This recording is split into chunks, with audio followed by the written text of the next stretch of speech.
paralyzed by fear. I'm clutching you so tight, afraid to lose. I retreat more each night. Where is my voice? I've muted myself, and in my shyness, it's you I repel. I will find my way to express my voice. I must find my way to ignite my spark. Find my way to me, so we can be we. Find my way. The fractures between us rise into view. I cling to the scraps of the care that falls through. Where is my strength? I've crumbled apart, hiding from the truth. I've shattered my heart, but I will find my way to regain my strength. I must find my way to restore my will. Find a way to me, so we can be we. Find my way.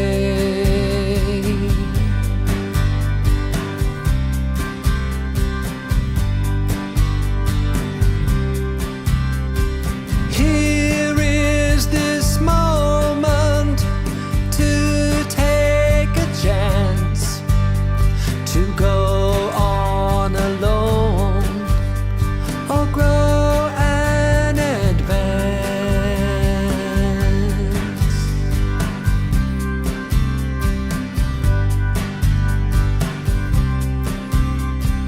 I will find my way to express my voice. I must find my way to ignite my spark. Find my way to me, so we can be we. Find my way. I will find my way to regain my strength. I must find my way to restore my will. Find my way to me, so we can be we. Find my way.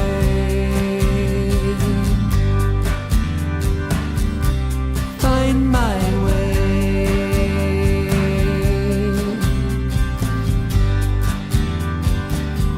I'll find my way.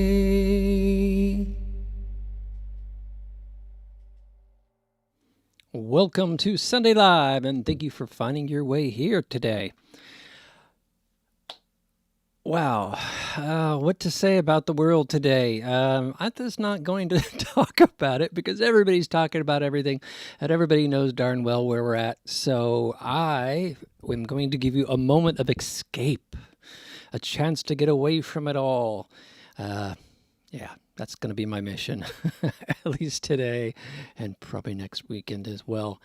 Hope you're all doing safe out there. Take care. Be nice to each other.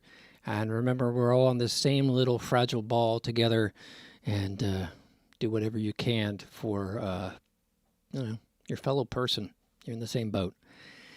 So let's check in with Joe and see what's up with him. Well, I'm a little. Hey, you know what, Joe? Yes. You look extremely like a desert.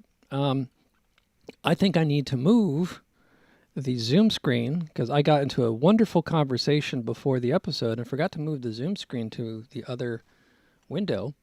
Mm-hmm. So we're going to do that. And then I'm going to try to find this little tiny button.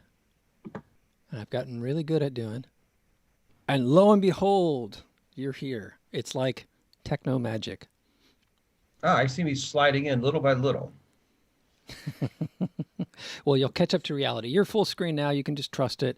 And yeah, we've had some sun here in Seattle this last week. That's I think my big local news. I was programming away for this software launch and the ads and stuff like that. And I'm like, oh my goodness, sun outside my window.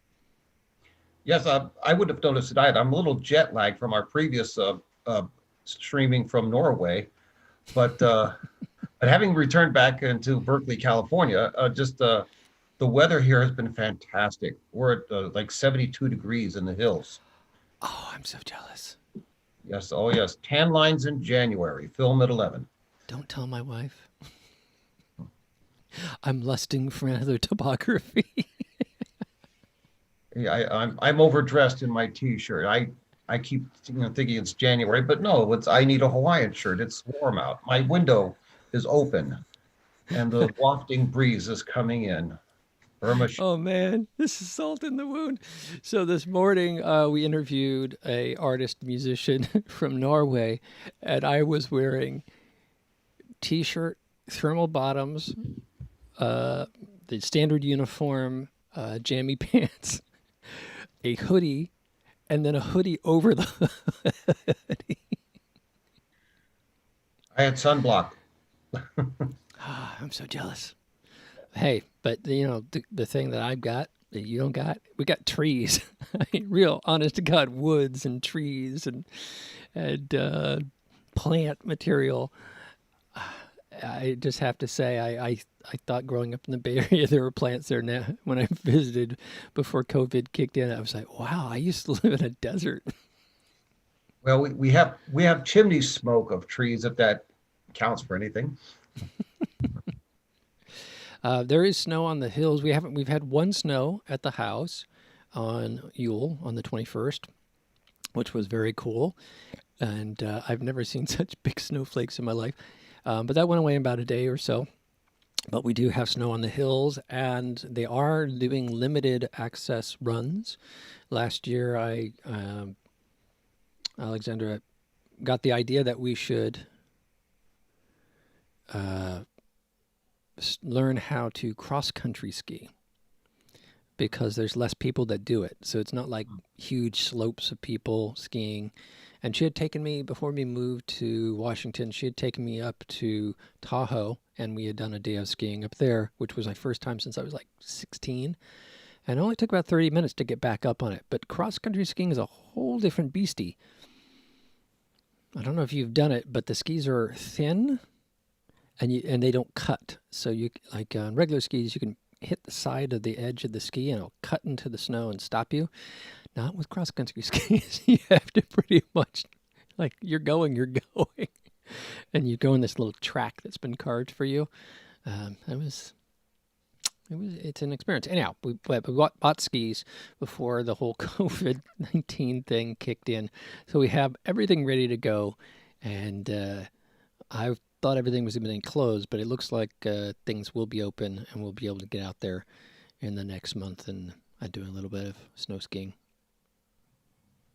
Yeah, with us, it's been the cycling at nighttime after work with some of the coworkers, getting on our bicycles, heading out to the waterfronts of Point Richmond and Berkeley, getting our exercise in, not freezing too much, and just getting a good workout in. We have to underdress because cycling increases body temperature, and so we have to pack food because this food is fuel for the bicycles. We don't want to get stranded. So anyway, I miss my bicycle so much. For those that have known me a long time, for 7 years I only rode a bicycle. Did not have a car. Wherever that bicycle could take me, that's where I was going to go. I had a friend that's up on Grizzly Peak, up by where you are now, and he's like, "Hey, I'm having a party tonight. Come by." I'm like, "Nope, can't get there." So I spent a fair amount of time on that bike, and I really miss it. And boy, my body misses it. Um, the expansion around the middle is very notable. So I am looking to get back on the bike. Around here, everything's a hill, so it can be quite tricky to ride a bike around here. So the neighbor across the street has gotten an e-bike, and he loves it. And he's just grabbing, motoring up this hill.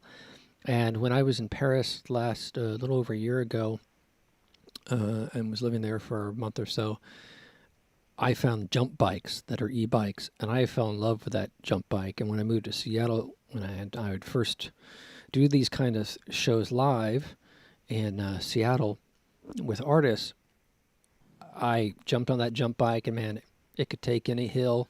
So I'm sold, and now I just need the budget. So how you gonna cut me in there, Joe? Well, unless you can keep renting the jump bikes, I would suggest anything with a Bosch motor.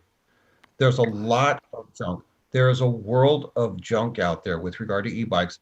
And as a person with a lot of experience working on these bicycles, Bosch e-bike motors, that's pretty much the only choice. It is the Okay, best, but it's the only choice, unless you like getting stranded.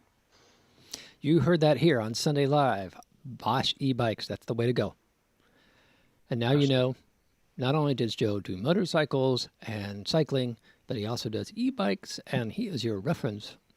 If you're looking for Working sales, your you're in the admin. if you're looking for sales in the San Francisco Bay Area, he's your man. Oh, over here, ah, over here. So what's the store if people want to find you, Joe? I'm at Blue Heron Bikes in Berkeley, 1306 Gilman Avenue, Berkeley, California. Cool. And that's the first commercial we've done on this show in 45 episodes. So I don't feel like, well, do you think, did we just sell out?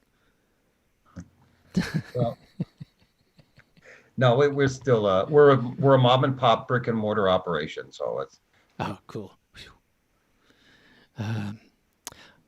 I one little shout out. Both my bikes are folding bikes, and there used to be a big folding bike store there in Oakland, up on was it Broadway or whatnot. You know, that was like going to family. And I remember when I broke my arm, I showed up and flying off the bike, and they're like, "Oh, you got your first break.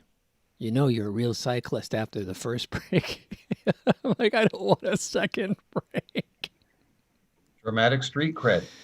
Yeah, so yeah, but I'd get on a bike in a heartbeat, and I need to start doing that because the cardio is just fantastic, and I can feel the difference. Hmm.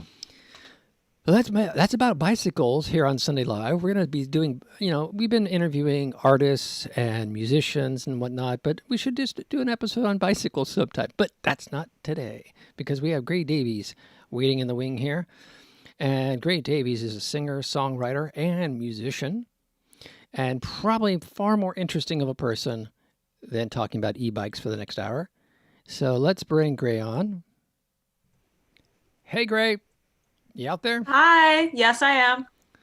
So we got sidetracked into e-bikes. I'm sorry. You'll find I'm attention deficit disorder. It's a variety show. Yeah, okay, cool. I like that. I like guess. that. We're gonna roll with it. So, what is your opinion and feeling about electric bicycles? Have you ridden an electric bicycle? I don't think I have. In New York City, they have the city bikes, which I believe we also have in Oakland and Berkeley as well. And all I know is they get stolen like 24/7. Okay, I could imagine. So there was in Paris. There's the vélo, which just means bicycle, and it's that very classic French where I'm going to be rebellious by having bicycles. We're a socialist country, but it's all like. So there's like this rebellion aspect, but then there's this state control aspect that coexists. Anyhow, so you can only ride them for 30 minutes. They time out on you, and you have to get them to another stall. So you're going from one stall to one stall across the city, and you have to hope that there's a bike at the next stall to take off, because this is, from a plan standpoint, this makes sense. And I got to the next stall, and it errored on me, and I get the next bike out, and I look over, and I have to say, sometimes when you're in Europe, you have to I'm American, right? It's because there's certain things they do better there. And but there's something that we do very good, and that's this sort of entrepreneurship. Because I look over, and there's a jump bike, and it's just sitting there. They're not in a rack. They're not controlled by a kiosk one. It's just sitting there wherever someone left it, and you just beep it with your phone. It unlocks, and you take it for however long you want. Oh, wow. And it just on your iPhone, it's just tallying how much you're spending on it, and then at the end, it does a transaction, and yeah, I was Now like, in the Bay Area, there are like car shares that I think work very well. yeah, the Zipcar, and I'm trying to think of the one before that.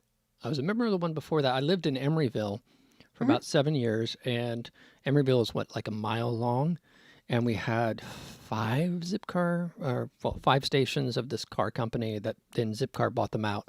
Mhm. And yeah, I used those for a number of years. That they are they're a loop, right? Because you got to bring the car back to where you took it from.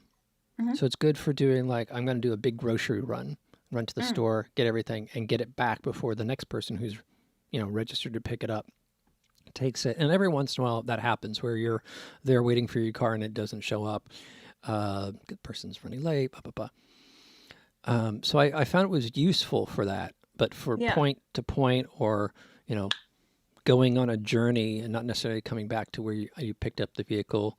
Um, the jump bike in Paris with that electric assist, the Velos, the regular ones, don't have electric motors, but that jump bike I got on it, and with that electric assist, I just started going miles and miles further than I would have on a regular bike. So I that because at first I thought, oh, electronic bike, yeah, battery, yeah, whatever, just put more muscle into it. Mhm. But I became a believer on those jump bikes, and then when I moved to Seattle with all the hills here, again, I was like, jump bike, I know you from Paris.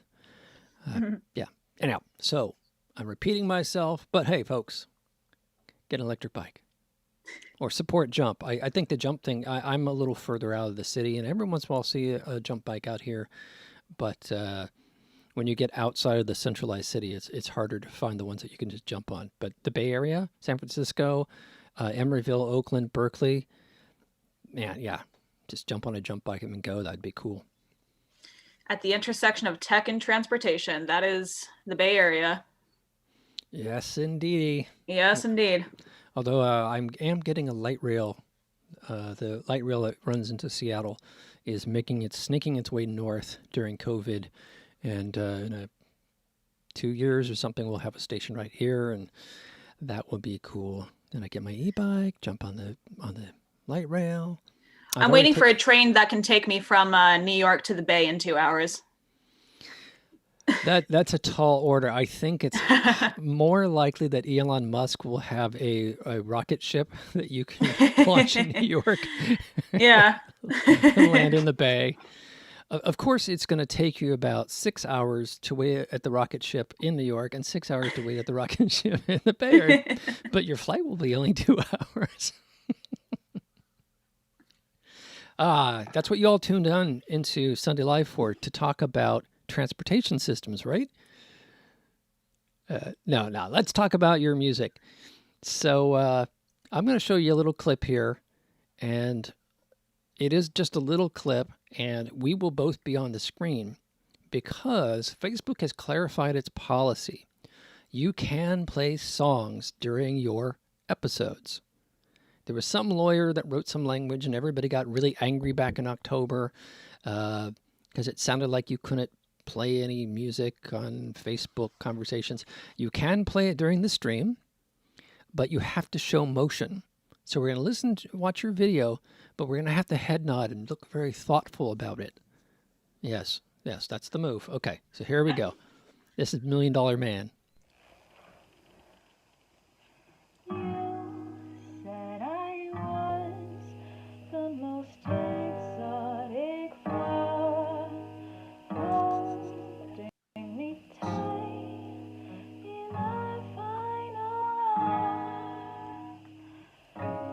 I don't know how you convince them and get them in bed. I don't know what you do. It's unbelievable, and I don't know how you get over someone as dangerous, tainted, and flawed as you. One for the money, two for the show.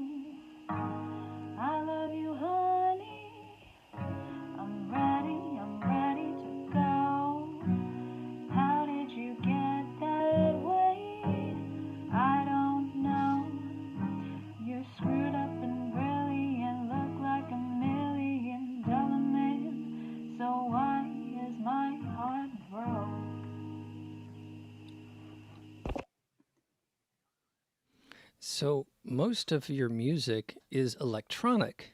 So I'm like, Yes. okay, I'm grabbing videos down for the show, and I found that clip. And I thought, what's the story there? Well, the story is, and not to get too deep, I was feeling very inspired. I was in a bit of a situation with a boyfriend, and it just felt like it encapsulated my emotions, this one song. So I busted out the guitar, I laid down some chords, and magic. Have you written, I mean, do you write your songs that then become electronic songs? Do you write them on guitar? I typically begin with the beat. The beat is, if I've made it myself, then that is where I kind of draw. The sound design inspires me a lot, and it kind of gives me ideas for lyrics. I'll work with other people's beats as well. And usually when that happens, I'll think of a phrase or something that kind of anchors everything, and then from there the song kind of writes itself. Okay, so you don't sit down, write your vocal part with the guitar, and then go to the beats. You start with the beats. If I was a better guitarist, that's how I would do it, but I am not. Nor am I. As I look at the three guitars in this studio, but there have been a couple times where I worked out maybe a melody and a chord progression and then took that over to the electronic side. And one of my favorite bands, Depeche Mode, all their stuff starts on acoustic guitar. Love Depeche Mode. Yeah, Martin sits with an Love. acoustic guitar and sings, and then he takes his tapes in, and they get Depeche Modeized. So I have a funny story about Martin Gore. Um, Bring it on. so yeah. I was freestyling a song for this next album, which comes out on the 14th. And I was feeling Depeche Mode a little bit, so I was like, all I need is here in my arms or whatever. And so I'm like, oh shit, can I like write that? Can I say that? Can I release that? Am I going to get sued? So I sent a letter to his team and I said, hey guys, love your songs. Can I use these lyrics? And then his team got back to me and they're like, yeah, that's fine. Very cool. And I'm not too surprised. They did not have a recording contract until maybe Violator. Like their first 6 albums were just done on a handshake. They were all, well, we're all friends. We all trust each other. And they, in one interview, they said, yeah, the only time that we only had to finally create a contract because of Americans. And it's like, you guys don't trust each other. And so you're all about the contract. So we had to sign contracts to be in America. But in Britain, they were like, whatever. I'm not surprised. So I'm also not surprised that Martin and them would be like, whatever. It's like I hear this all the time with artists with Balanced Breakfast and folks I coach. Somebody's gonna steal my song. Well, and then Have they're you gonna make it. copywritten it? Have you done your due diligence? And if you do diligence, take it. And if you make money, I'm gonna get a cut. That's what, so there's this I don't know, this interesting fear of like of theft, and you're like you write it, you record it, you document it, you have evidence. If anybody takes it, you then open up a case, because if they've made a bunch of money on it, any lawyer will take that case because they're guaranteed to make money. It's just a process, and don't let it stop you. And that's what I find when people say that, is they're actually they're scared, or they're not putting their work out there because of fear or something like that. I'm like, no, this is the last thing you need to worry about, and the likelihood that it's going to matter. Yeah. Is very improbable. So yeah, just make sure you release your music through documentable channels like CD Baby. They're going to have a record of when it got recorded and how it got released, and you're good. Don't worry about it. I did get one. I had one situation like what you just described, but the remixer used something Donna Summer related, and we learned pretty quick that was had the opposite response. Apparently, Donna moved on in her life after the 70s, and she doesn't really remember it fondly. So she doesn't really want anybody touching anything if they don't have to. So her lawyer was pretty quick about saying nope. Anyhow, so that's really cool. That's cool, Yeah. and that's great. That's a great example of an artist team, whether Martin was involved in it or it's just his legal team or whatever. That that they're that savvy, right? You know? Yeah. Well, I sent a literal letter through the post, like Oh, to wow. the address that I found for his business or for whatever. It might have been his actual address. I'm not sure. So, and then I got the response from his team through my email. Got it. That's Yeah. really cool. People Yeah. are shocked. What is this paper thing? What's paper? Yeah, it's the best thing since sliced bread. Sliced paper. Yeah. Well, and Yeah. I'm sure you stood out, right? Because Yeah, definitely. I mean, hopefully I made an impression. I would like to meet the man himself, so that would be cool. yeah, that'd be very cool. He DJs. Well, he did for some time there. He would DJ in Santa Barbara. Oh, wow. Because he had a spot down by the wharf that he would go and just each week go down and do a DJ set and stuff like that. That's amazing. Never. I bet he's a good DJ too. Yeah, you would imagine that after all the work that they've done and that he's really musical. You've heard his solo stuff, or just I Depeche Mode? might have. I'm not sure. So with his solo stuff, he feels like since he writes most of the Depeche Mode songs that he can't allow himself to write his own solo album. So he does Yeah. cover tunes and arranges them in unique ways. And I can highly recommend it. It's more down tempo from Depeche Mode, but anyhow, we're here to talk about you. So you did this vocal. You're freestyling. Could you explain for the audience what is freestyling? I know what it is, but they might Okay, not. freestyling. So it's really open to interpretation. You can call a lot of things a freestyle. But in the most traditional sense, it's just coming up with stuff on the spot. When you're in the studio making a freestyle, you can get away with doing multiple takes and stitching them together and calling that a freestyle. Some artists will write out their whole verse and they'll call it a freestyle and they'll just lie. But so what I was doing was spitting off the top of my head. I felt I had enough ideas to kind of just improvise. Okay, and I'm more familiar with freestyle being a live scenario versus a Yeah. recorded, where Yeah.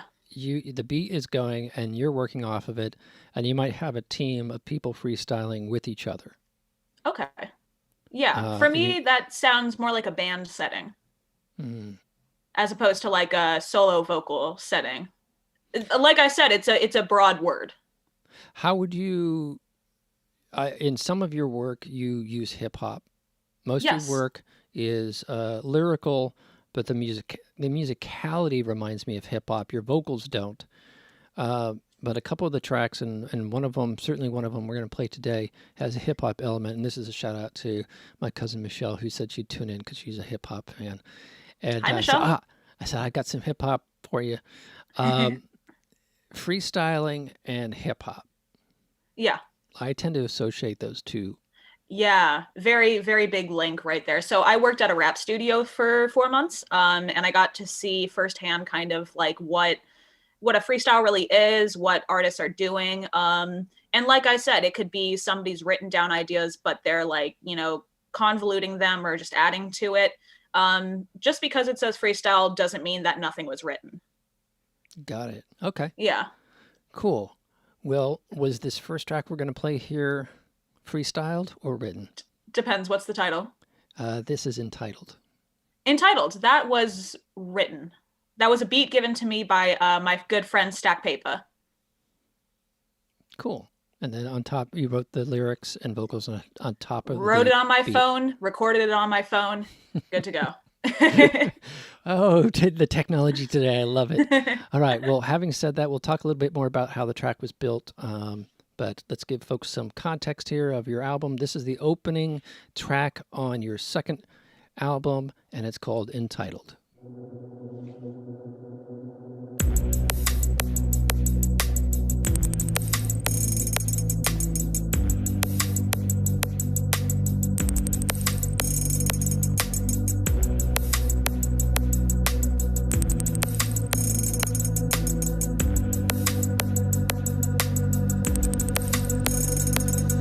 you wanna learn to love again, I'll tell you what you need to know.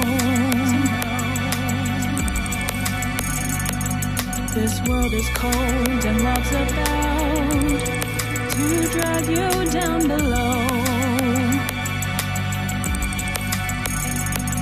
Don't ask me why we're here, and don't ask me what I know. And dear God, don't act so entitled. Is this the way you planned it? You never seemed so sure. I hope the bridge you're burning rebuilds to make you heard. Don't ask me why you're here, 'cause all I see I know. It's safe to say you're getting yours entitled.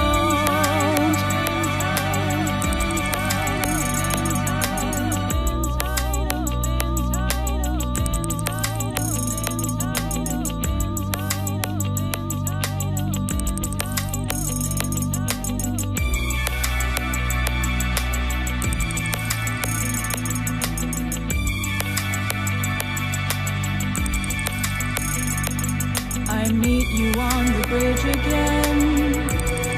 This time I think you are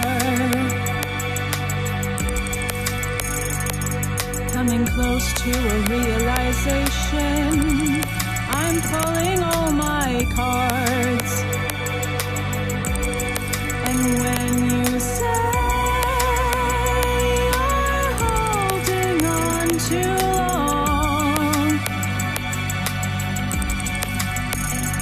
release your grip, you fall alone for all that you've done wrong.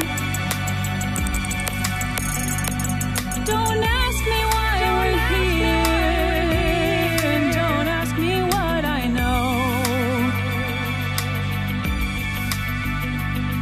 And dear God, don't act so entitled. Entitled.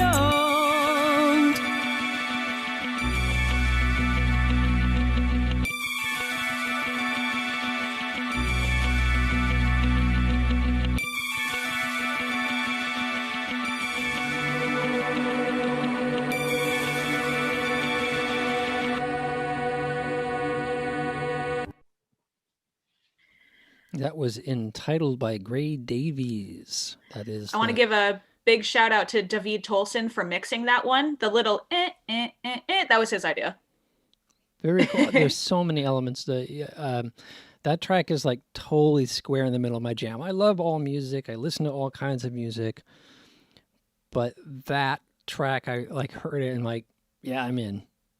And I appreciate that. Thank you. The album goes a number of different directions. It's not the most pop of the tracks on the album. There's a lot more, pop song driven track. But for me personally, I love sparse electronic pop. So I was like, oh my goodness, I love this. And the bass line reminded me of the very first Alan Parsons Project album from 1976 about Edgar Allan Poe. And then the hi-hat was reminding me of Bjork. And then the vocals were reminding me of a Canadian singer named Lorena McKennitt, who's kind of like world music, kind of Celtic world music. Okay. And yet it had a contemporary sound, like contemporary hip hop. More the rest of the album, I think, has more of that hip hop backing music. But it's still there. Even in this, there's a pulse. Like you could rap on this. It's totally for like sure. just open to it. It's not overly built, and yet it's constantly feeding you with little extra bits. Yeah, there's key motifs, but then there's, anyway, I can geek out because I like this track. Thank you. Thank you. You're It's welcome. interesting that you bring up the whole genre question. I do base my work off of electronic and hip hop, but I think this next album is going to be labeled pop. Not that it necessarily is, but just because that's what moves units. So might as well. Yeah, I mean, I think, and you have to say, what is the arrangement? It's unfortunate. Humans are very biased tribal creatures, and if you're a female singer who's not obviously rapping, that's going to be in pop. There may be a song where I might be sing rapping. So get excited, my hip hop fan. Yeah, you're crossover. You're crossover. Well, that we're oh, I have that third. Michelle, you got to stick around because I don't think it's the next video. I think Elegy. Okay. Is that how I it's like that spelled? one. That one is close to my heart. Or was it Ghost Ride where you're rapping? Ghost Ride is the hip hop one. Okay, so that is next. All right, Michelle, it is next. I haven't forgotten you. I know we've been talking about e-bikes. We've been talking about everything but Gray's music. I promise I'll get back on track starting from here. So you worked in studios. You worked in a hip hop studio, and what? So that gives you that access to that electronic, that particular type of electronic music. Well, But the you're- electronic really came from when I was a DJ, but that was way, Oh, way back. okay. Yeah, yeah. I was going to ask, what are your other backgrounds? So you've worked in recording studio, hip hop recording studio. You've been a DJ, but your vocals, where did they come from? Choir as a kid, probably. Okay. That's yeah. Nailed it. I was in Nailed choir. it. I was in choir too. Nice, nice. High five. Woo. I'm like, that's a very choir thing that she's doing there, and like holding the vowel in the middle of What entitled. voice part were you? Brilliant. Well, when I started in fourth grade, I was a first soprano. Could still sing up there. This doesn't sound great. And then my voice broke. Boo.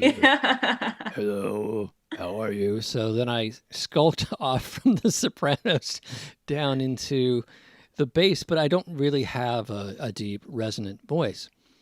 I can hear it. And so I was in the bass, but I couldn't hit any in the low notes. So I would just shut up. I'd let the guy next to me handle certain notes and come back in. So I played that game for a while. Then I got up into Yeah. the baritones. Okay. But I'm really a tenor, and you can hear it in how I speak. Yeah, yeah. But for a long time, I talked here. Wow. And eventually, but I was having I'd sing 2 songs and I'd get hoarse and blah, blah, blah. And I finally got a vocal coach and do you realize you're not a baritone? You're a Yeah. tenor. And I said, tried "But to be a soprano for a very long time, but I was an alto. Yeah, it's this funny thing where you get this idea in your head. And I thought I couldn't go high because I broke.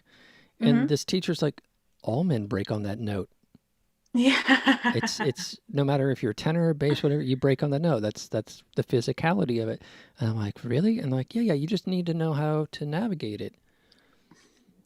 And I had been pushing in ways to get those low notes as a bass that were stopping me from going through my bridge. Yeah, yeah.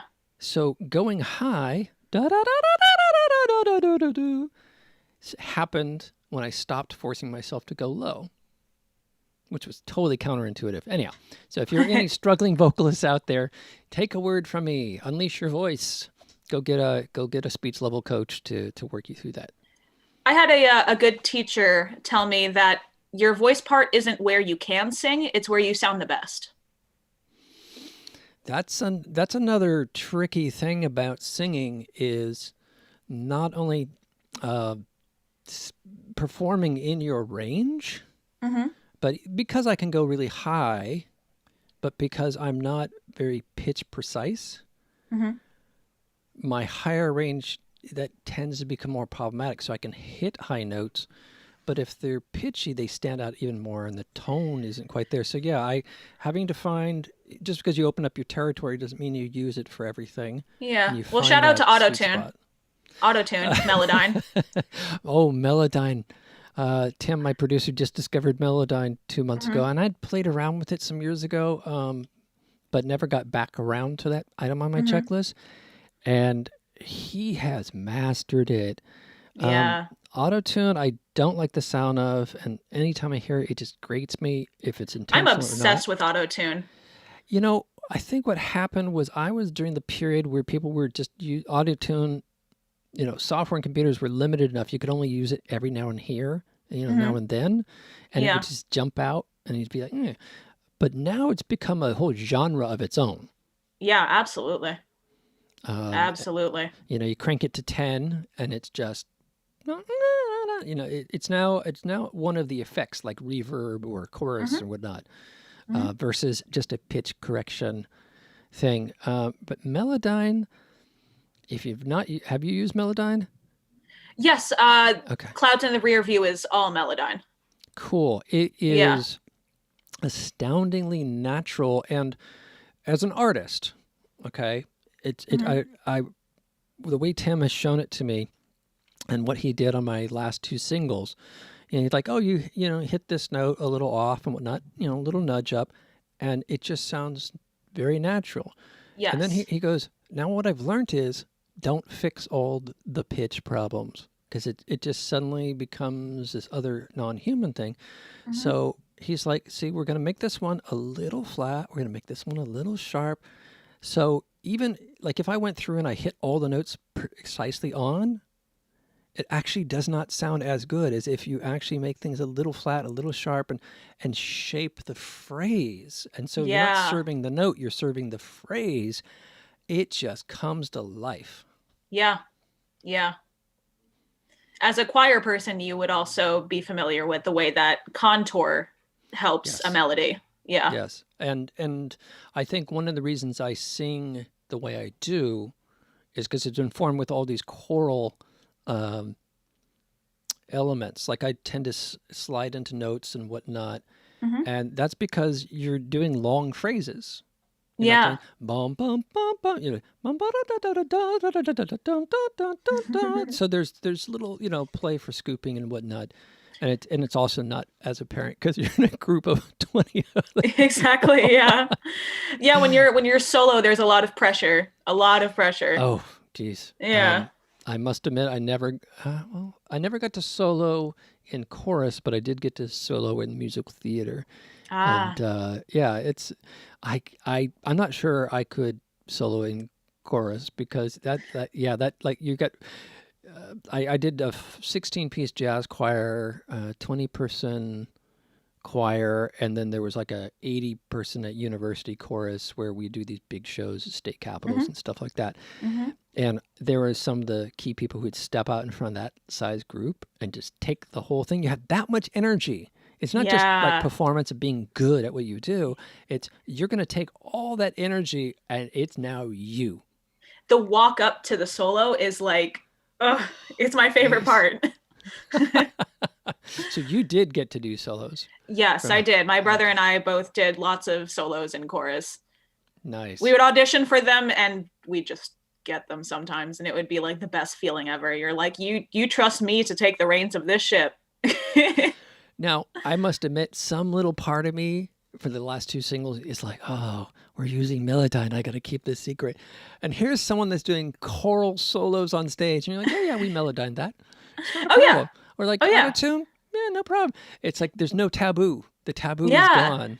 Most live performances these days are auto-tuned and MIDI, timed and all this stuff, and everybody has in-ear monitors and all this stuff. It's like it's the new age.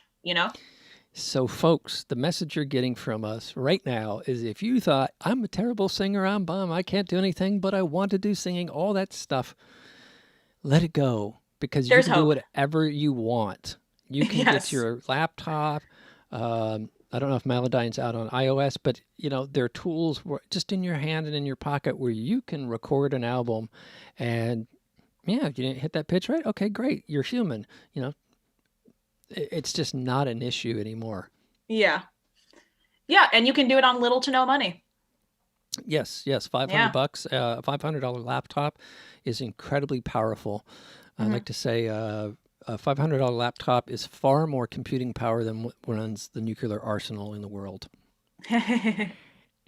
Yeah, that's kind of scary. Anyhow, having said that and talk about scary things, this song has the word ghost in it, so I think it's next. This is Ghost Ooh. Ride.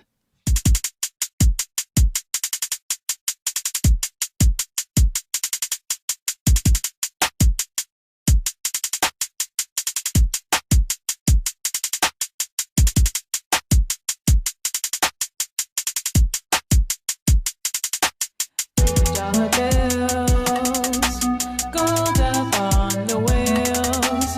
You know the drill. Tell me how it feels. Big baller budget. Bitch, I know you love it. Come pop a pill and tell me how it feels. Ghost riding through the night. Out the whip, we're out of sight. Faded till the morning light, I'm so gone.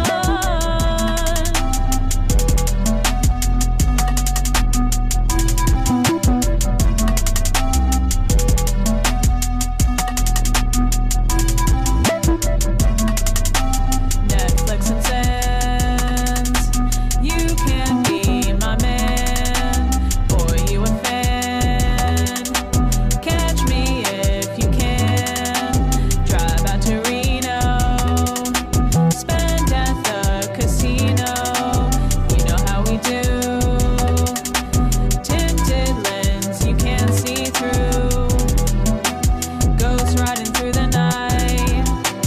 Out the whip, we're out of sight. Faded till the morning light, I'm so gone.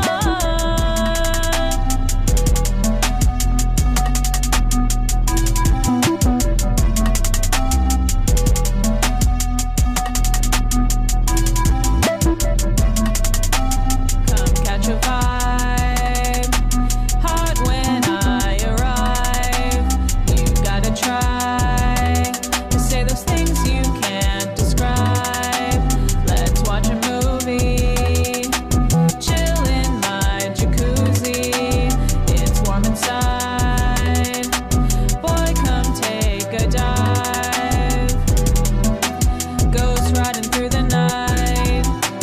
Out the whip, we're out of sight. Faded till the morning light, I'm so gone. Ghost riding through the night. Out the whip, we're out of sight.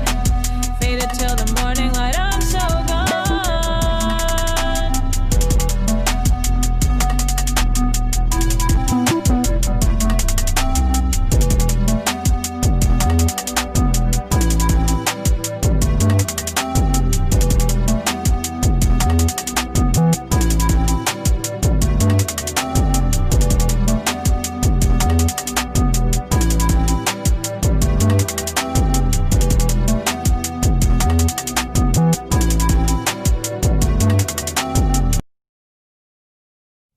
That was Ghost Ride by Gray Davies. Now, Gray, I think for some people, when you say that's hip hop, because you're not rapping and because you're not male, they're going to be like, well, what's going on here? And yet Well, the it's hip music hop is, adjacent. but the music is total hip hop. Yeah. Oh yeah, geez. I mean, that whole, yeah, and boo, boo, boo, boo. You listen to Black Alicious?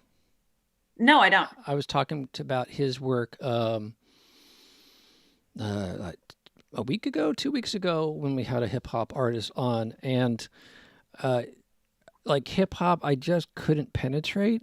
And then I asked a guy I knew. I said, "Hey, what album would open the door for me?" And it was Black Alicious, The Craft.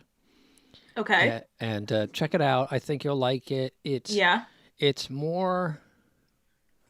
If you took what you did, but had the variety of like Nine Inch Nails, The Fragile, it's very varied Okay. in what he does. But yeah, I think you would like it. Check it out. Okay, for sure. For Blackalicious, sure. The Craft. The lead song's great, but the whole album just touches on so many different elements. Anyhow, so that's my recommendation there. I did make the beat for Ghost Ride. Okay, cool. Yeah. And for folks that aren't familiar with this whole genre, the drum part is like the heartbeat of it. I suppose in rock, the key part is the guitar, you know, guitar solo and whatnot. And with hip hop and a lot of electronic music, it's really the rhythm, and the keyboard kind of serves as a, I don't know, kind of the filling between the bricks of the rhythm, and it kind of like a wash that the rhythm plays against. I love big washy keyboards. It's just it's a habit from electronic music where you have these big dance pads that are going like da da da, you know, whatever.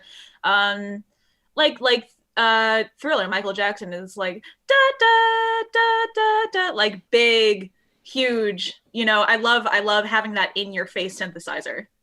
And I would say that you mentioned Thriller. That's really the start of that sound. What, you know, a comp synth, right? You get Yeah. these lush layers, and back there when I talked about the Korg that's on the theremin, it's a mainly that sound. It was based on the Korg M1 from 1990, which has that very lush, full sound. So it's probably why I'm grooving on this stuff as well. So, we've been geeking pretty hard. If folks, if there's anybody out there, it seems to be a small audience this week. Hope you're all doing well. I've noticed that like Saturday night by 8 o'clock, a lot of people had gone dark, and I was like, I'm used to seeing more activity on Facebook and whatnot. So everybody, just hope you're well. Take a deep breath. The world will. This too shall pass. So with you starting choir, and did you learn an instrument, or you were a choral singer, and then suddenly you became a recording artist in hip hop? Yeah, fun fact. Okay, I'll give you the brief rundown. Well, I was an alto in choir, but I was a tuba in band. Okay, I was a that's tuba player for many years, and I was good show at it us too. your biceps. Ugh. Yeah. um, but yeah, I had to carry that thing to and from school. I was big muscles. Oh my God. I was thinking like you showed up at school and it was in a closet somewhere. You carried it to school? Well, I would carry it out of the car and into the school and through the long hallway, which was the bane of my existence. Still carrying a tuba. As a child. Yeah. So I did that. I did that choir and tuba like all through high school and stuff like that. So I, racked up the years of experience there. And then I went to UC Berkeley, and I was going to be a med student. And I quickly realized it was ass. I couldn't do it. So I dropped out. I went to SAE in Emeryville for a year, which was a great experience. So nice. Learned how to record in Pro Tools, Logic, Ableton, and do all of that stuff. And then I came back to the East Coast. I started interning at recording studios, and just recently I got into the Berklee College of Music as a transfer student. So Congrats. Thank you. Huge. That's the story so far. So, wow. Yeah. So, okay, I got to fill in some stuff for folks. Expressions is a multimedia school in Emeryville. I was one of the first people in the world, maybe the first person in the world to get a master's in multimedia. Wow. And then, Wow. Expressions was like, there's a whole school of me. Yeah, I like to joke that I got my master's degree in multimedia, and within 6 years, every receptionist in corporate America could do what I was. I got my degree in, because the technology changed so fast. Yeah. You had to be like almost a programmer to do multimedia at the time, and then Microsoft PowerPoint came out, and it was like everybody can do it. So with Expressions there, they looked to diversify to make multimedia, pro studio recording training, et cetera, et cetera, et cetera. Film production, because Pixar is there. Steve Jobs is Pixar that he bought from George Lucas. And so Emeryville is like this really hot hub spot of Expressions. And right So you had Expressions on this side, the train track on this side, and the big apartment complex across from Expressions, and I was in there for 7 years. So Oh wow, I used to hang out there. yeah, and I used to go over to Expressions for open music night and whatnot. And my producer at the time, Tyrone Stanford, was at Expressions getting his degree, and we were part of the karaoke scene. Well, actually, we started the karaoke scene at Nick's Lounge up by the Ashby BART station. Oh, I love that place. And well, it was pretty much me. I put together the first karaoke day there. The owner came up with the idea, and I heard that he was going to do it, but he was doing kind of as a side lark, just as a test. And I called all the karaoke greats, and I'm like, we're going to blow this guy's socks off. I went in there, and we did. And he was like, wow, you guys don't suck. Okay, that's pretty cool, because he's a jazz musician. And he wanted the place to be a jazz club. And so I said, no, there's a lot more to this. I said, but the one thing you have to do is you got to close that wall. Because when you came in the front door, when you turned left to go in, it looks straight into the women's bathroom. And I've said, dude, if we're going to do this, you got to put a wall there. And by next week, there was a wall there. Oh wow. And the door was in the hallway. I thought, that wall that's mine. I contributed that wall. So yeah. And then it started taking off, and all the other things he was doing weren't bringing as much crowd. And then we took him to the Mint in San Francisco. Did you ever go to the Mint? I don't think so.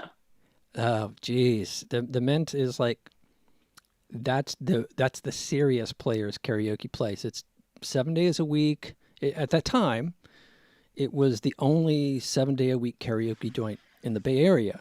Yeah. And we said, you could be the Mint of East Bay. And he went there, and you have to go on a Monday night to sing. You unless you are an A-game player, you are not singing on a Friday or Saturday. Wow. You will have the floor mopped with you. This is making me miss the Bay. The DJ, KJ, if you weren't cutting it, he just pulled the plug on you. Like you're like 30 seconds of song, he's like, nope, next. And you may have So waited. disrespectful. You may have waited 4 hours to get up on that stage. But if you weren't a top player, sorry, it's Friday, Saturday night. Come back on Sunday. Yeah. Wow. So Brian was like, yeah, I could do this. And that's what started the Knicks, where he added another day. And then, he finally acquiesced to us being 7 days a week, except Nice. for poetry night every third Saturday, which started bar fights. Because everybody it became like East Bay, this is karaoke all the time there. And Yeah. if I showed up early, I would fire it off at 5 o'clock, and the official start time was still 7, which was early at the time. So people would show up on that one day thinking, it's always karaoke, right? And there'd be a bunch of poetry slam people. My mother Russia, it bleeds for me. And they'd go sit at the bar waiting for that to be over. People start drinking, people start heckling. And there was the one time where someone said something, and the poetry people stayed later when karaoke started. And one of them, like the gal that was reading her poetry at the time, took a full glass and waited for that person to get up and start singing and chucked it at their head. So that was the scandalous night of the karaoke versus poetry Wow. people. There was a fantastic open mic that I used to go to in Oakland back when I was a UC Berkeley student, and I was taking a poetry class, so I would always have stuff to share.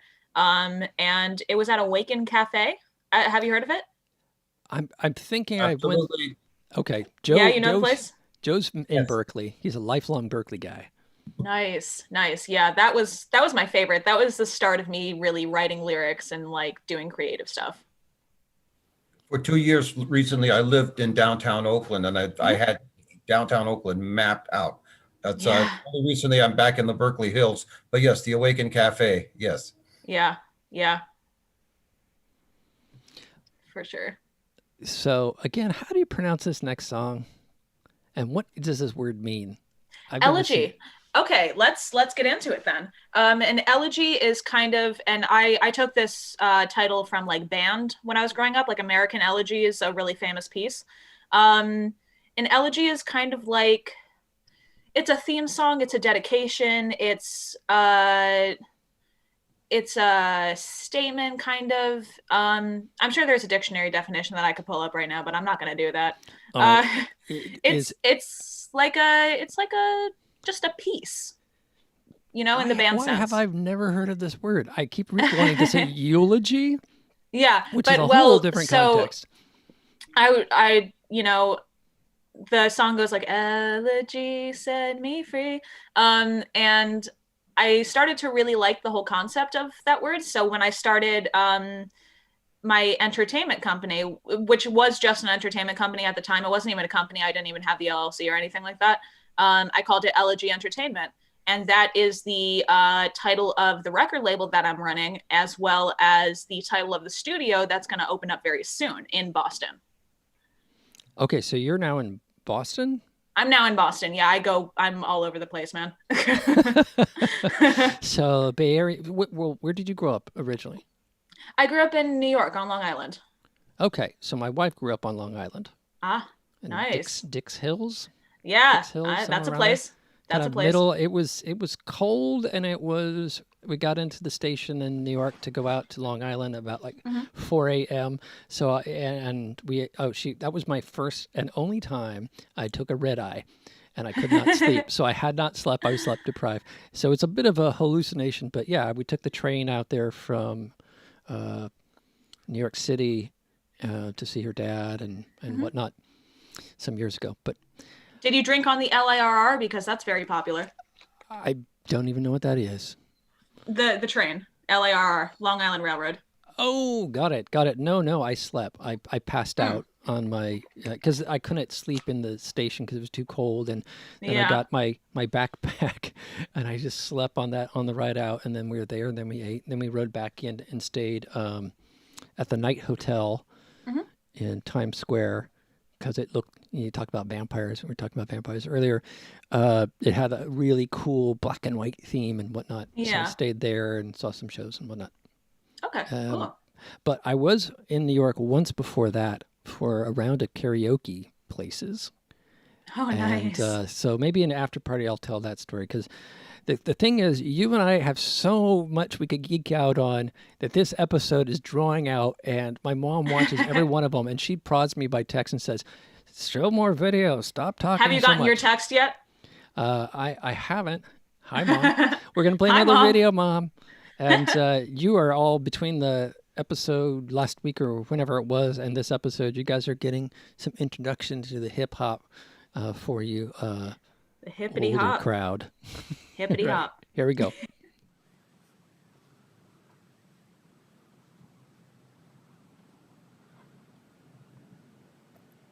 How you expect me to leave you alone?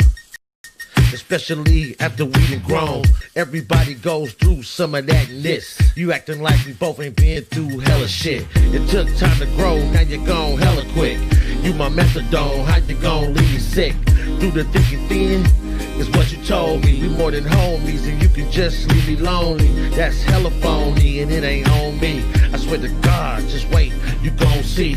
Ain't like I was looking for holy matrimony, but if you leave, it's gon' be some acrimony. Do you be diddy bopping or do you get it poppin'? Whatever is whatevs, you can get it shopping. What you into copping?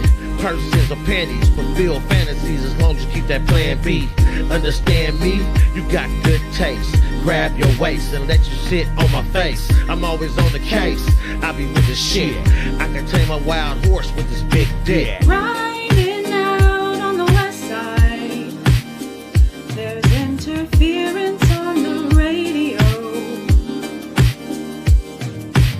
Wiser now, maybe that's why my head's full of words that I can't say to you. Wires down all over town, the storm is barely past, seasons changing fast. I hear the sound of moving ground, the rumbles down below, the truth you'll never know.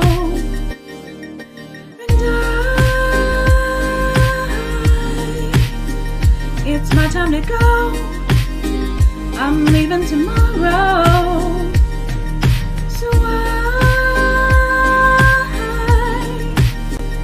Won't you leave me alone? Just leave me alone. Time for me to put cards on the table. You bouncing. I really want you to stay though. Animal attraction is damn near fatal. A head full of words, can't find the ones to say though. How about I let it flow from the heart? Won't nothing change. I was 100 from the start. Probably just used to these suckers and fake games. Me always default to my A game. You keep me on my toes and vice versa. It's between us our own private omerta. No one comes between where we built and we tilted. Never left feeling jilted cause I killed it. Commitment is endless as God is my witness. I'm in this simply to handle my business. Relentless, stupendous, the way it's intended. Just give me your wish list, I promise you'll miss this. And it's my time to go. I'm leaving tomorrow. So won't you leave me alone? Just leave me alone. Try to let you know we're living on borrowed time, and the blood's running cold. So I'm getting on with the show.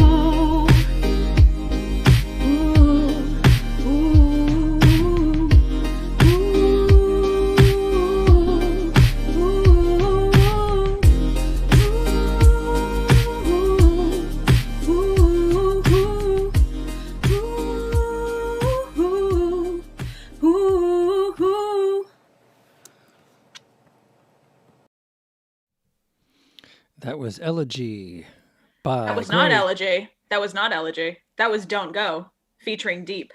I was gonna. When is she gonna say Elegy? She said Yeah, Elegy. I was surprised. Okay. I was surprised that you had chosen Elegy because it was kind of like it wasn't one of the more popular songs, and then I was like, okay, this makes more sense. Okay. Oops, sorry. It's all good. And what was that one? Don't Go. Don't Go. Okay, because there's Just Livin' and Night Sunset that I want to play. I just want to make sure I didn't just flip the names. Yeah. I stand corrected. We had that whole conversation about that We word for did! nothing. But Oh my goodness, shame there on is me. indeed a song called Elegy. It's a song that I like. So your viewers can also check that one out if they choose. Now, how would folks find you? Gray Ah. Davies with an E. Yes. Gray with an E, which I can't. I always forget which is the American and which is the British. But Gray with an E and Davies, as in for the older crowd, Ray Davies of the Kinks. Exactly. Yeah. With an IES. So how would they find you? They can find me on social media at Miss MS Gray Davies, the way you said. They can find me on Spotify as Gray Davies. They can find me on Bandcamp as Miss Gray Davies. And I will put some links in the chat. So Very cool. on Facebook, yeah. And you've got 2 albums that I saw. Mhm. And this, when was this recent album finished or released? The Clouds in the Rear View? Yeah. That was, I feel like that was like 6 months ago or something. Okay. It was 2020. Yeah, 6 months for me is like, yeah, that was yesterday. But I think for all of us, we feel like the last 6 months was half our lifetime. Kind of a lot, yeah. Check it out, folks. And just one quick question: why the MS on the other platforms?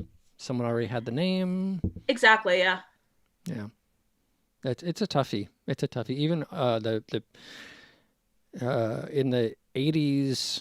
Actually, I have to give some credit to my friend, a friend of mine. But my longtime band is Audio Terrorist, and it came from a quote from Kathy Acker's Blood and Guts in High School book, and now it's like a buzzword. It isn't like a me thing, and just because my band used this term for the first time on the planet, it became I'm an audio terrorist. It became a thing of its own that then Look at you, you left me. trendsetter.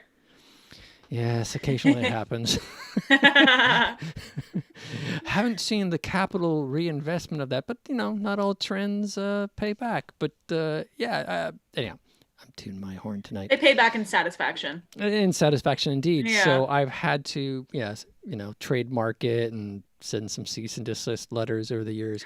But it's really tricky when you use a word that's not like Death Cab for Cuties. That was just easy, right? It's like Yeah. not everybody's going to come up with that. Yeah. But when you have a name that isn't Fuzzy Bunnies on a Friday night with insomnia, it that's off the top of my head, it becomes like, if it's anything simpler than that, someone else is thinking it too, and on the internet now. Yeah. Yeah. Definitely. When I was a DJ, I used to go by DGen, like short for degenerate. So a million people had that. I was one of many. Yeah, it's getting more and more difficult. The good news with Spotify and stuff like that. So I do also release music that's more mainstream rockish stuff under Caleb, and for 10 years, nothing. And then this last year, there's 2 other people releasing stuff under that same name, and it's fine. Okay, great. And if you can build your big audience, cool. Mm-hmm. I have no problem with that. The challenge got to be where everybody was stepping on each other, and now Spotify and Apple Music have separate ID tags. Mm-hmm. And I'm like, hey, go become famous, and then people will find me too. Yeah. But what I'm seeing is not all the distributors are up to snuff like CD Baby. Mm-hmm. So if they release through TuneCore, sometimes they'll end up with my ID. Ooh, yikes. And I'm like, so then I have to call, try to find a human and say, hey, this guy needs his own ID. Apparently Yeah. he didn't get given one because his genre of music is not like mine. So I think he needs to have his own page, and I'll get my page and I'll be good. So yeah, it's really tricky when you say, go see me here, go look for Caleb, and that's fine for 10 years. And then people go look for my stuff and they're like, I didn't know you got into that genre. So Wow, it's this really tricky doesn't times. sound like you. Yeah. Must be your song. Or I got one. Oh, I love that new track you put out. And I'm like, sorry, it's not me. Sorry. Your favorite track of mine isn't. Yeah, go. You're gonna have to go become a fan of them. Ouch. Ouch. Yeah. And they were so happy and proud of me that I'd written this very commercial track, and I'm like, no. Oh, my mom just said hi, Joe Price. My mother says hi to you. I says hi to Joe Price. Hello. Hi, Mom, and thank you for all the continued support.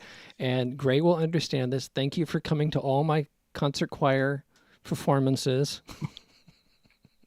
from 4th grade on. Some that say were rather raw. 5-year, 10-year-olds that can't quite sing a tune. I thought I'd gotten so good with these episodes over this last year, getting tight and boom, staying on schedule, and there's just so many opportunities to geek out with you and go 20 different directions and talk about Boston and karaoke in New York. But I'm going to go to the Mystic Moment to try to keep with that schedule as best as I can. And then we will be back for the after party. Hi, folks. You're listening to Gray Davies here on Sunday Live.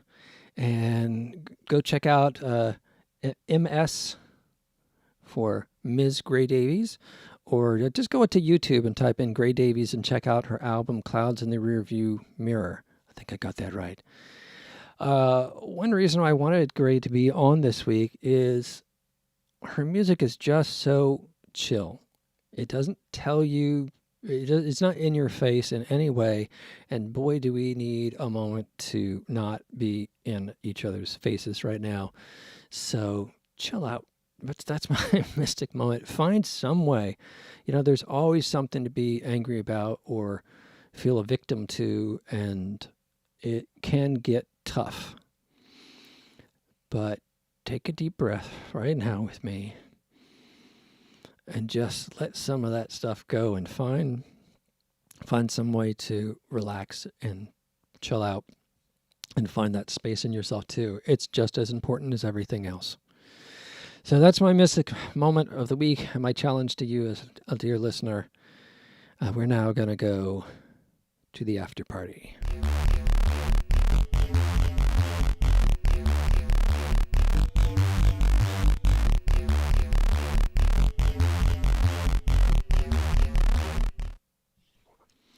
So, Gray, you started off in choir, then you had to carry a tuba around, then you went to Cal and found out you wouldn't be a medical student. In my case, I had to get the whole clinical psych degree before I realized I would as an artist. No way. Wow. So, and I had to be told by a mentor. And denial is an amazing thing. So then you went from there. You were in the Bay Area, part of the poetry, open mic, all that creative stuff. Then you go back to New York and you're working in a recording studio for a hip hop production. And then you're now opening up a studio in Berkeley. And on top of that, you're going to go to Berkeley School of Music. Now, folks on the West Coast, you don't understand. We talk about Berkeley, that means Cal. I never said Cal growing up. It's Berkeley. So when you say Berkeley with E, two E's, you're talking about the premier music academic establishment of the nation. I'm glad you see it like that because my mom wants me going back to Cal. Oh, well, I said premier music. Yes. Yes. Cal has the rep because they've got strong sciences and research facilities and whatnot. But Berkeley School of Music, and maybe things have changed, but yeah, Berkeley is like, to get into Berkeley, that's not easy. Thank you. Well, my audition was, I'm trying to be a music production and engineering major. So I decided to audition with a self-produced piece. And I think that really kind of won them over. And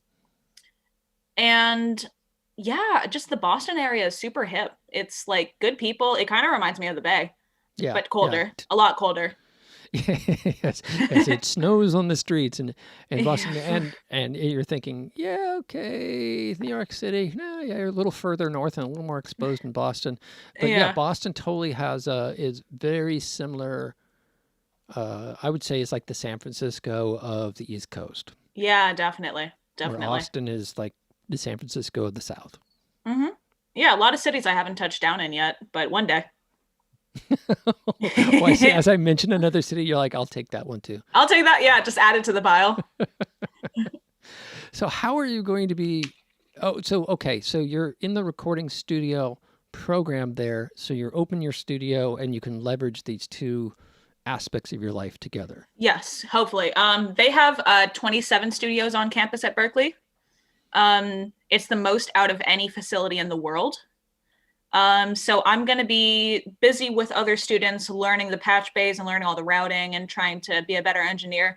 And then if somebody says, hey, I want to record something not at the school, I'd be like, I have an opportunity for you. So Nice. Yeah. Great entrepreneurship. Yes, exactly. I know I worked my way through college, but I've never heard of someone working their way with their own business on the same subject that they're studying.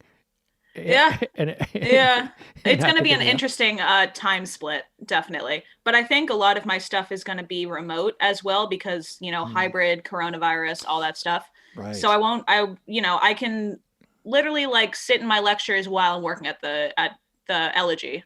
So. Yeah, that's a very good point. I wasn't even, it's funny, shifting gears of reality. Talking about academia and all these other stuff took me into a headspace where this just wasn't happening. But yeah, to be in that space, you got to have your home studio your own studio to really be safe. Yeah, definitely. You don't want to spend $1 million going to studios and recording and stuff like that, especially if you can do it yourself. Like, you should be doing it yourself. And my buddy Tim has shown me what is possible when you have your mind in that space Mhm. and you just dig into the EQ. It's all about the EQ. Um, and Woo, woo. yeah, man, I get about 5 minutes in and I'm like, okay, what else could I be doing? I did mix my own stuff for a long time. Mhm. Um, and then I started working with my producer, Tyrone Stanford, that I met at the karaoke scene. And that made me realize what I like, what's like, what I was telling myself to like. It can be hard to mix your own stuff because you're not objective about it. That's true. Yeah. That's very true. Yeah. Your favorite parts, it's the, we talk about being in the studio and the guitarist wants his guitar higher in the mix and then the bass player Yeah. wants it higher in the mix and then you end up with nothing. Yeah. My own artist, yeah, that was tricky to find that balance. But Yeah. working with Tyrone and then now working with Tim, it's like we can talk concept now. Yeah. Yeah. What kind of mic are you using in the background there? This guy is a KSM Looks like a 30. U87 clone. Oh no, a Oh KSM. no, it's KSM 32. Okay. What I need to get a UA7 when the budget allows because of Yeah. the move and everything. I'm now in conservation mode. But the reality is my voice should be on a U87. I was convinced to get the KSM 32 by one of my voice coaches about 10 years ago. And he's like, I need you to be as transparent as possible and to really hear yourself, which is the Yeah. most brutal thing you can do. And Mhm. it's so necessary. And Yeah. it killed me. But it's attached to an Avalon. Oh. What's 737? 737, that's the one. So all the stuff for the last decade's been recorded on the KSM and the Yeah. 737 and the Avalon. No, the U87 sounds great through the Avalon. Yes. I think a U87 doesn't U87 sound great even if it's not plugged into anything. It sounds great even if it's not on. It's an amazing microphone. Yeah. What's the current? The prices have come down too. A vintage is going to run you about 3,000, but a clone or, whatever can cost you, I don't know, like 600 to 800. Wow. And Yeah. that's right. The clone market has really made a difference. See, when I think of U87, I think $5,000. Like, Yeah, do you buy a well- car or do you buy a U87? But that's not the case anymore. On Reverb, I've checked recently and it's usually like 3,000. Okay, so 3,000 or less. So, yeah, I haven't done any. I moved here over a year ago, and I've not done a single vocal. We're now getting some sort of distortion out of the Avalon. I Yeah, don't call know your if servicer. Tube is bad or whatnot. And I have the Black Anniversary Edition. So my buddy Tim, he's like, if you're fighting with that thing, they're going for $5,000. The black ones are, and I have on my list whenever I get to it. I'm considering selling the Avalon and just getting a UA. I love the sound of UA, and I just ran from it because I was told, get the KSM, get the Avalon, and then you'll have transparency. Yeah. Have you heard of the Slate modeling microphone? Yes, in some conversation, but I'm trying to think if that was with Tim or someone else. I know it's come up, but I've seen so much of that technology come around and not really deliver that I always get really like, I'll see it. I've used it at 2 different studios, and I think it's worth the money. I think it's only about 1,000. Yeah. All right, that goes on my little post-it. Do they have multiple models or? I think the VML1 and the VML2, I think it's called that. You can get either one. All right, Slate VLM. Because I must admit, one reason why I'm not doing, if something isn't going to work, I get demotivated really fast.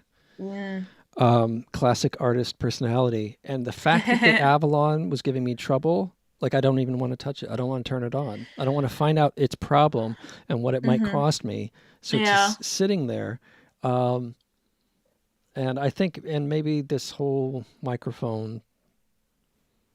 Yeah, I don't. It could be. Maybe it's the mic. I need to do some tests. I need to dedicate some time to actually going through the settings and it may just literally be. I've had it for at least 8 years now. So Wow. it could be that I just, like a tube has gone bad and I just need literally get, a dollar tube and put Yeah, it in one thing there. I liked about New York was there were servicers for all these different brands and they were everywhere. Like there were like 10 guys who could service a 737 in New York right now. Yeah, like every street corner. You Yeah. have so many studios Hey kid, that you want to buy some microphones? I've got this tube preamp over here. We got a sale on these slate mics. Trick it. A long I was open code to just open your code up and have all the microphones dangling in the lineup. we do need to take a song break here because otherwise we'll just talk and talk and people will be like, what the heck are they talking about? So this is from Gray Davis's current album and this track is called Just Livin'.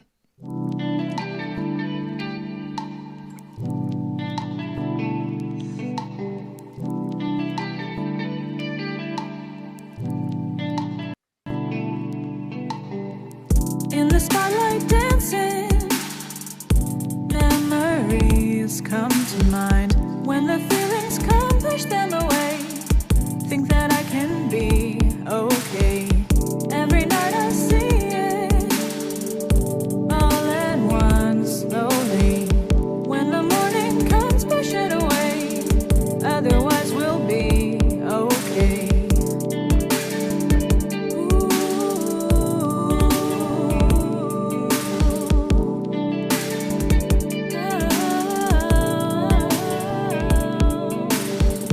I can see my brother hard at work, hustling, paper chasing at the end of day.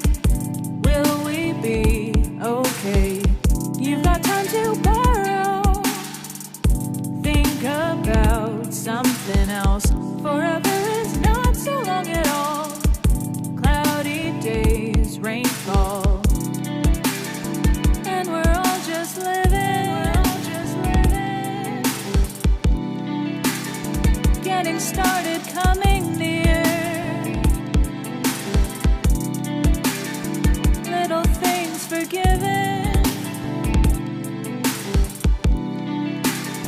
Like you and I, my dear.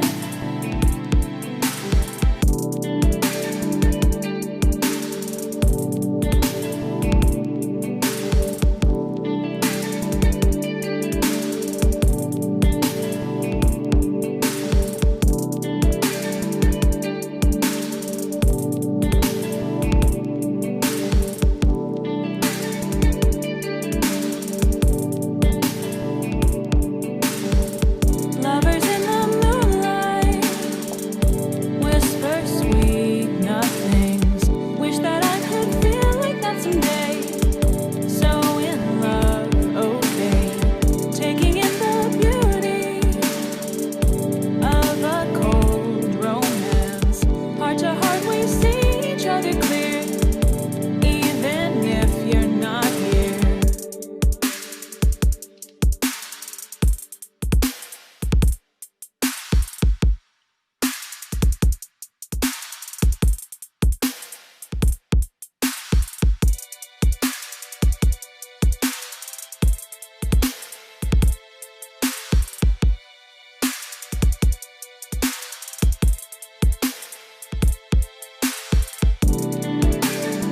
And we're all just living. Getting started, coming near. Little things forgiven. Like you and I, my dear.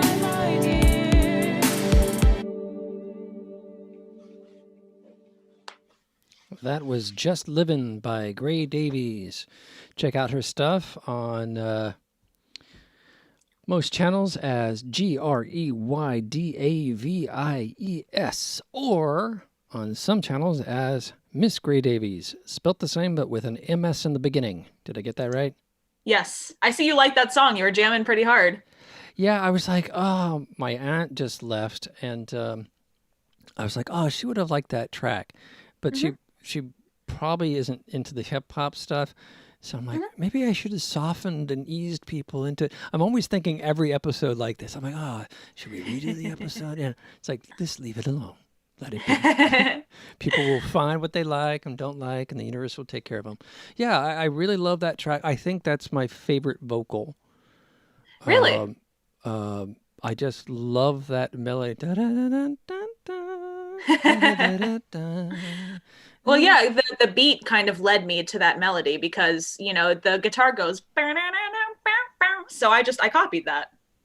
And I love that doubling.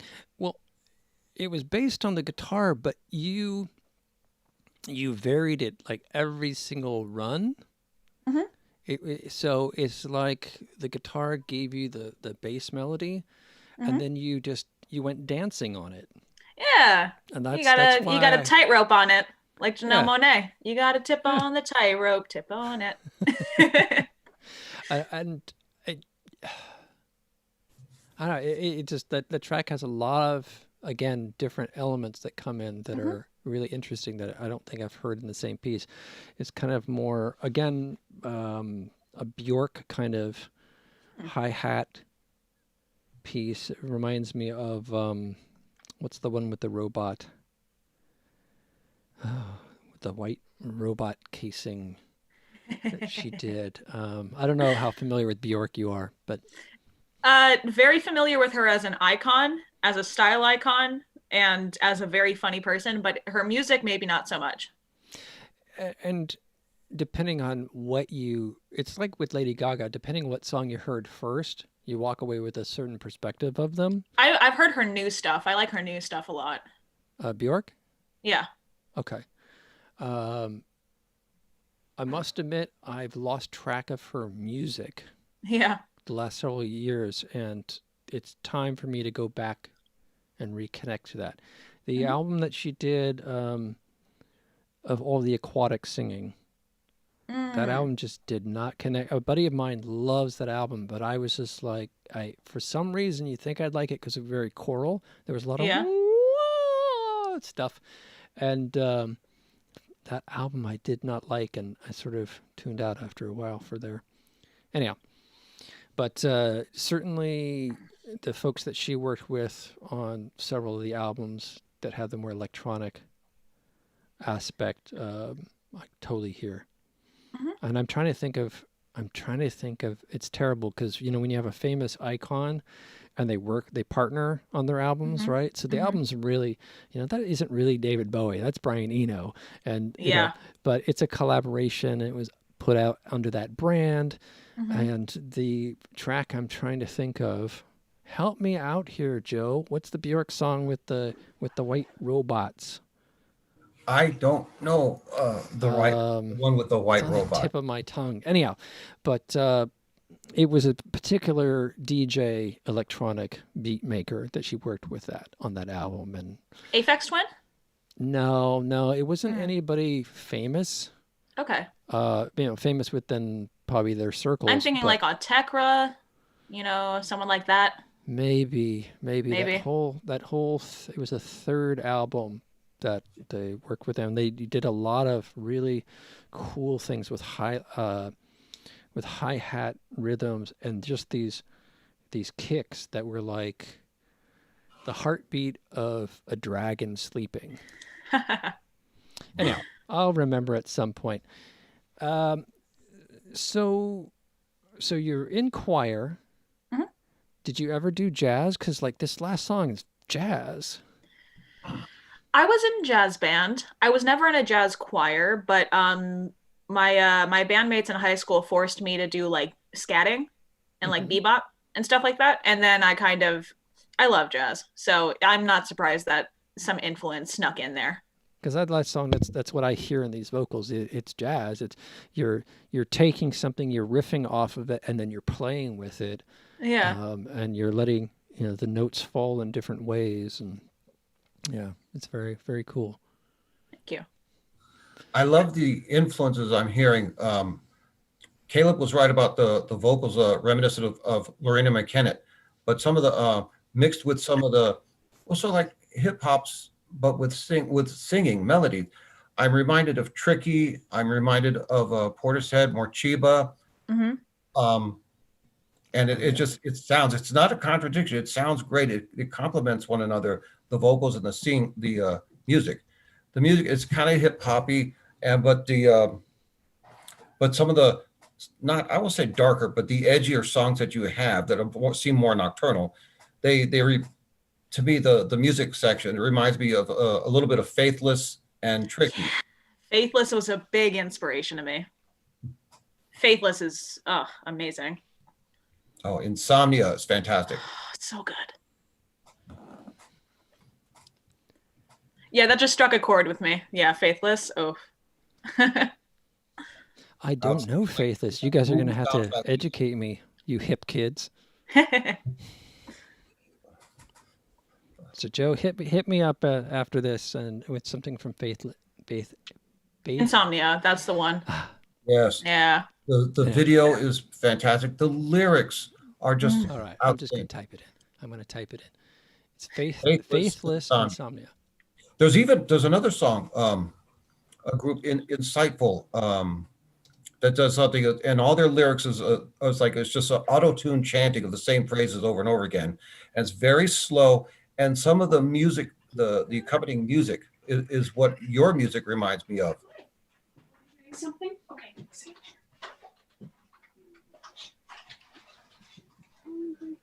Oh, we've got a guest. I think our guest has a guest. I just sent you guys the link to the Bjork track. It was All Is Full of Love. That was the track. And so check that out in your leisure. Tim, are you still out there? So Tim says the original vocals I did for my single Rise Up with the Raccoons on the Moon lineup that I met Tim on, and then Tim produced the single, was a Slate ML1. Oh, nice. So that's why I knew I'd heard of Slate. Nice. Now these other ones that you're talking about, the VLM? It literally just might be an ML1. I don't know the acronym. All right. Yeah. Good choice, Tim. It's been verified. Gray says, yeah. Now, Yeah. But Tim, I think I might have done all the vocals on that slate for a lot of the stuff we did. And I don't think we got, did I dream that you got a UA87, Tim? And that I haven't gotten back to San Jose because of COVID to use it. Are you out there, Tim?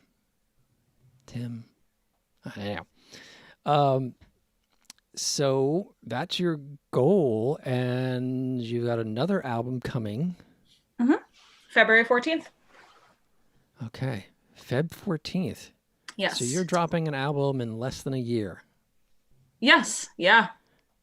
You're being a bit of what was it? Taylor Swift that dropped like 4 albums this year. Oh my God! Yeah. And everybody's like, "What? You going stir crazy?" They were good albums, so. All right, I have not had the chance to hear them. That's cool to hear that she's being able to produce that much work, and get stuff out. All the tip of the hat to her. One of the guys that I learned about the music business from, or deepened my understanding this last couple of years, was her one and only first manager, who pitches his industry knowledge based on that and what he's done. So he tells a lot of Taylor Swift stories, and says, he encourages everybody that's in his program. He goes, she wrote and wrote and wrote from like 13 to 16 before there was ever a recording. you know, basically saying she's not one of these manufactured artists. She is someone who put in the time for years on years on years on years to build what you now see. Yeah. Yeah. And I can respect that. I'm usually not a fan of her music, but these last two albums were solid. Cool. Okay. I'm gonna. Yeah. I have to admit, she wasn't my cup of tea. The first couple albums I heard. Mhm. So again, I'm more from an arts multimedia background. So people like Bjork and Yeah. Lady Gaga Mhm.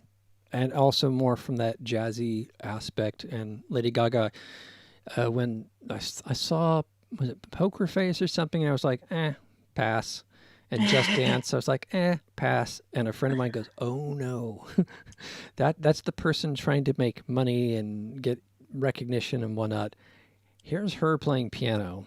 Yeah. Yeah. She's incredible. I was a big fan from the second Just Dance dropped.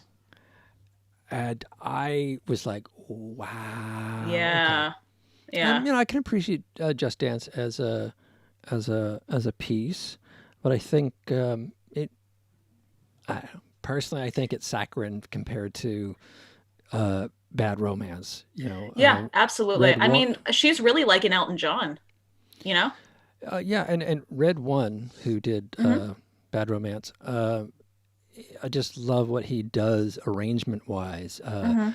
His ability to drop and create space and Mhm. lifts, and there's a reason why that song was so huge to the point that we all got so sick of it. Um, but yeah, doing the stuff with Tony Bennett, and I said at the time to people, I said, have you heard these, B-sides, all this Mhm. piano work and whatnot? I said, this is someone who's going to make her bank and then is going to put out a jazz record. Yeah. And then And she boom, did. Tony Bennett. I'm like, okay, yeah. Yeah. Yeah. So it's interesting when an artist has their pop side Mhm. that's built on top of that. Or in the case of Tori Amos, it was the opposite. They built this big thing around her and it was a total flop. And then so she went back to just piano and then that was a hit. But a lot of artists have these two sides, their more commercial side and then their more art side. And I Mhm. always love finding that. Yeah, yeah. Definitely.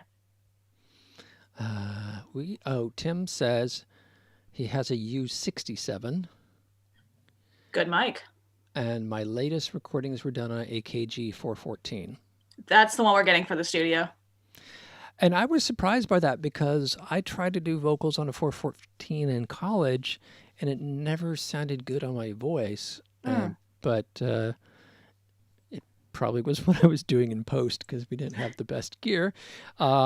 State University. And but we did have two 414s and I would use them for overheads for drumming, for Oh, drums. nice. Drum kit. Nice. And that worked really well. So I'm glad to hear I finally, because I liked the sound of the 414, but I just, Mhm. I know how I was mixing and whatnot. I never liked my voice on it. So cool to know the 414s are in. For folks that are, we've been geeking out pretty hard and recording studio stuff and this number and that number. It's like, sounds like we're talking about jet airliners. Are you taking the U-87 to New York tonight? Different microphones just have different qualities and they pick up different aspects of the voice. So depending on your voice, it's like finding someone that you marry. It's finding someone who's right for you. Mhm. And there can be, which mic is fantastic? And the truth is, there is no mic that's just fantastic. Although the U87, I hear, The is pretty U87 might be the one. and But a let's lot not mislead people. And the mic I ended up recording on when I did the early vocal recordings in the AKG 414, I didn't like my voice on it. Mhm. I got an RE20 out of the closet, and I loved my voice in the RE20. Yeah, And, yeah.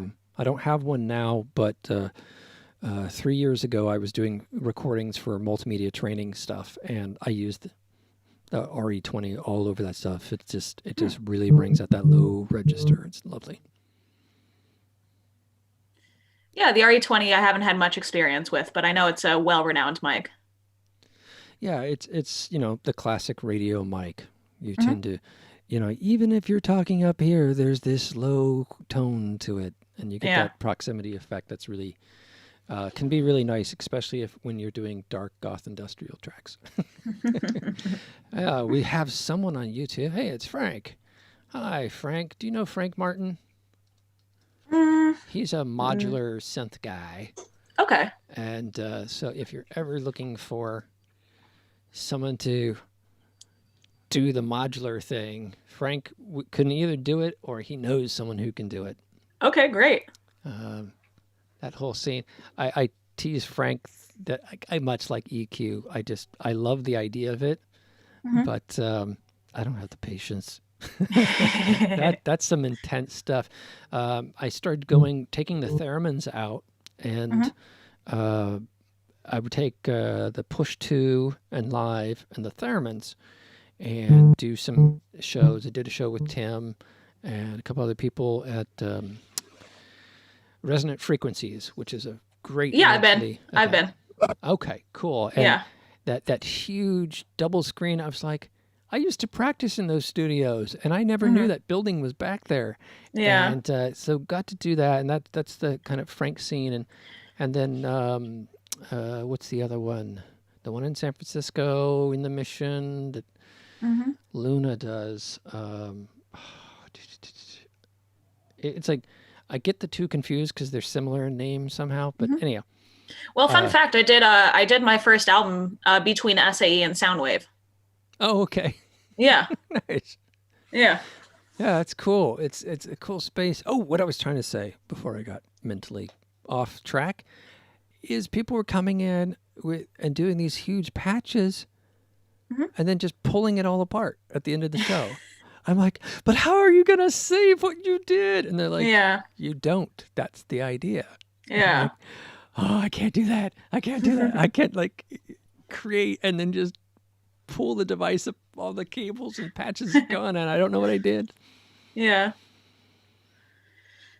But anyhow, I got one more song I want to play here, and this is Night Sunset. And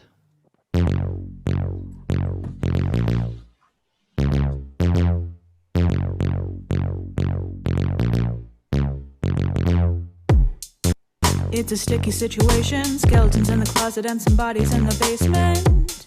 Hope you're not getting complacent. A little altercation had me on my knees begging you to stop complaining. When the money gets to raining, you're missing out. What you on about? I'm freaking out, and I hear them shout, hey, what you gonna do with the love you had promised and you never repaid? What you gonna do when you're broke as fuck and I got it made? Who you gonna run to in the middle of the night? Who's gonna love you without putting up a fight? Sunset in the middle of the night. Kisses on your arms and on your eyes. Shadows fading into the soft light. It's only a matter of time. Cognac bleeds into my point of view. Guessing this is my life without you. Wondering all the things that I could do. It's only a matter of time. Left to the imagination. Talk and talk, I walk the block, lost in the conversation. You are just too fascinating. A little congregation on the avenue singing the songs of Revelation. Till the sky it gets to raining. Feel the judgment pouring down here. Nothing's ever just the way they say it is around here. Why did I even come out here? Never never let the haters stop you. No, no matter what they say, no one can ever top you. Till I find someone who's not you.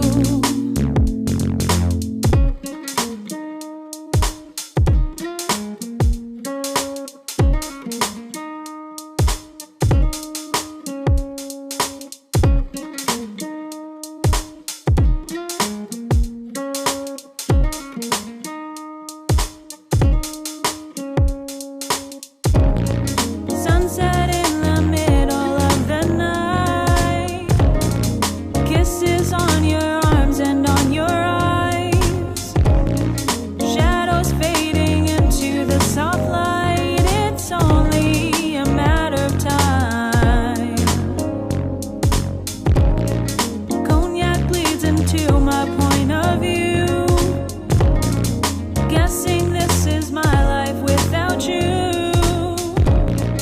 Wondering all the things that I could do. It's only a matter of time.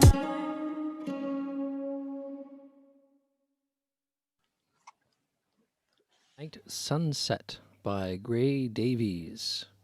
We're here with Gray. If you have any comments or questions, put them in the chat. Where did you come up with that lyric? It's just, again, the jazz vocals, it just fascinates me. And I would think that, like, you studied jazz as your major at university, listening to those Not at all. tracks, given how your approach is, but also the lyric Which one? for Night Sunset. Just the lyrics in general? Yeah.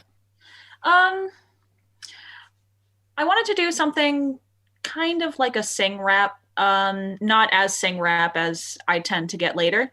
But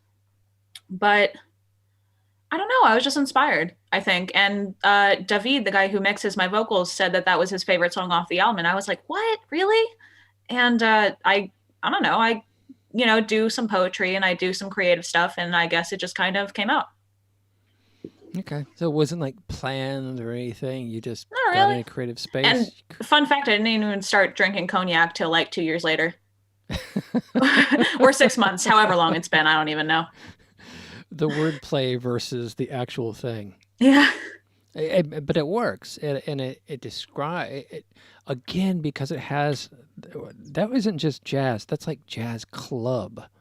Yeah. Like there's Yeah. this, like you painted a picture with that track. Other ones I'm like, oh, she's talking about this and da-da-da. But that one, I felt like I was in the venue. Yeah, and there was some like religious overtones to it, like the revelation, the congregation.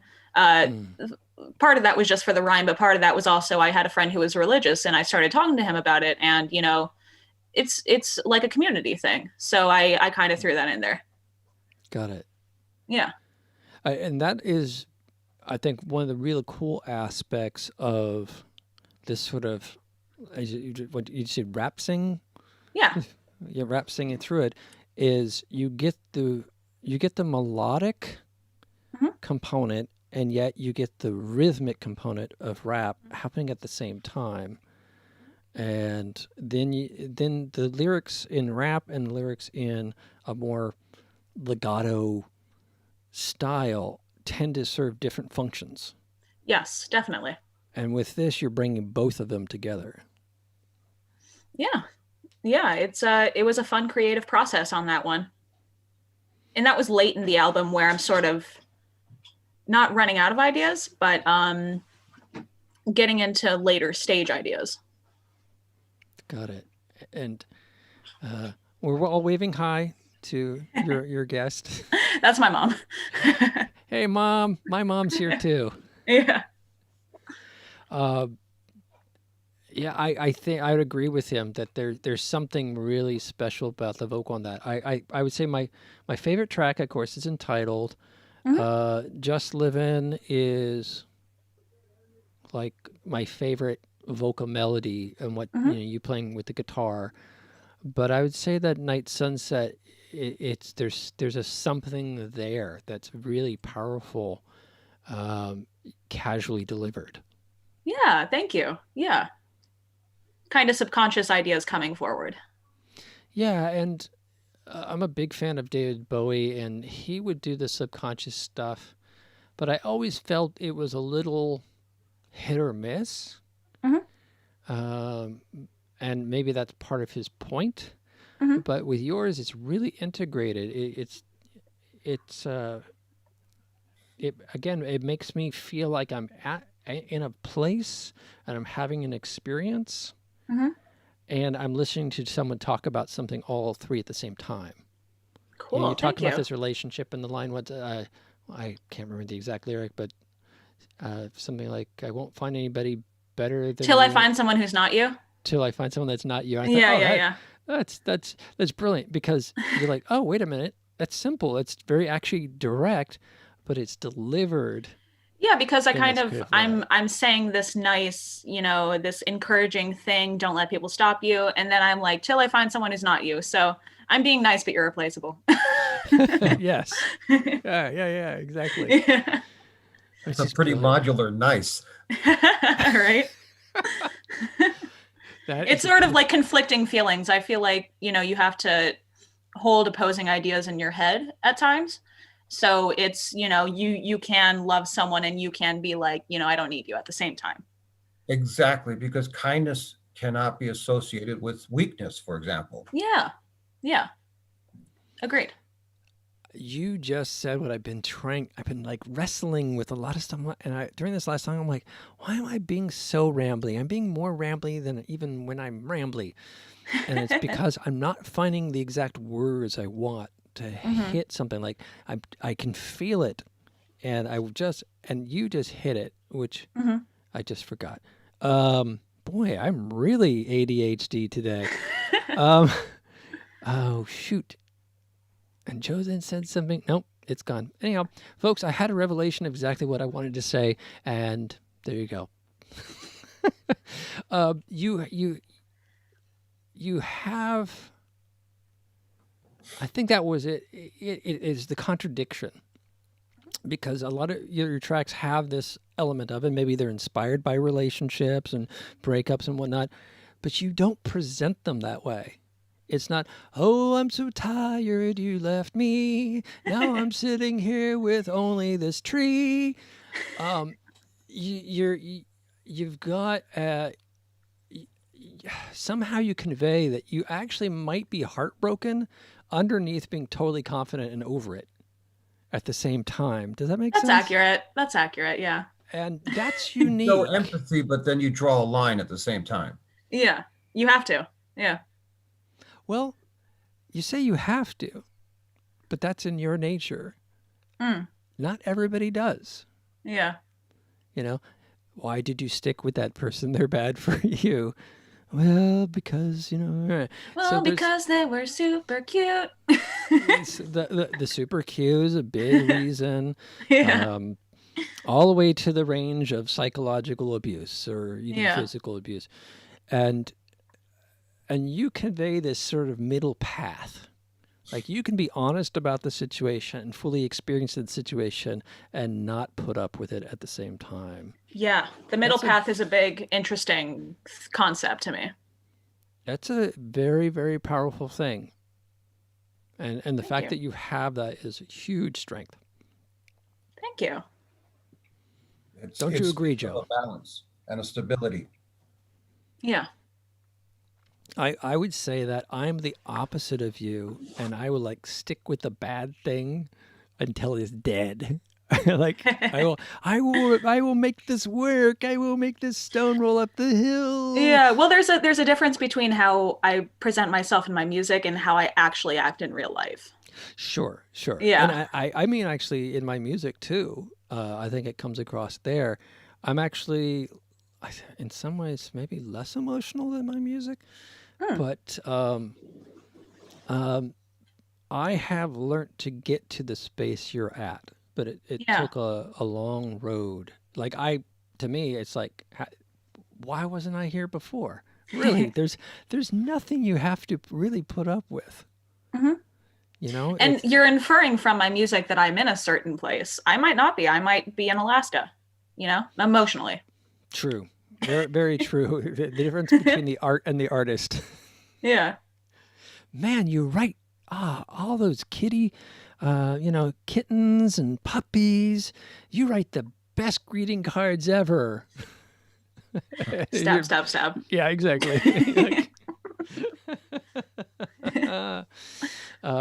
We've talked on this show several times about artists that write biographical stories versus artists that write literature.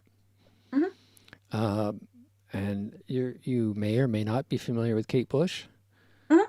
And so her very first hit, Wuthering Heights, she was a teenager, probably 15, 16.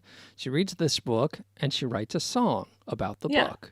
Yeah. Nothing autobiographical. It wasn't like the song wasn't a metaphor for her life as seen through the book. No, she read the book, one piece of art, and that inspired her to create another piece of art. And she's like, I'm an artist. I create art. It's not autobiographical. Yeah. And I think the interpretation of fans typically are like everything you say and write about is you talking about your own life. Yeah. Well, in my case, it mostly is. So they'd be right. So wait, on one hand, you said Mostly because I lie a little bit. I lie just a little bit. Okay. And is that, I was going to try to, how do you round the square or square the round of that idea that the songs might not be presenting where you're at, and yet they're autobiographical? They come from stories in my life, but I obfuscate some of the details because otherwise it's too personal. Got it. Like Night Sunset, I don't know. It was just kind of random. It wasn't really a story. It was kind of about New York. It was kind of about religion. But I lied about the cognac. I have a track off my new album where it's like, we met at the club. We didn't meet at the club, but it sounded nice. So I said that. Well, you call them lies. I call them creative license. It's both. It's a little bit of both. Influence and inspiration can come from anywhere. John Lennon once said, I'm an artist. You give me a tuba and I'll get something out of it. I will get something out of a tuba.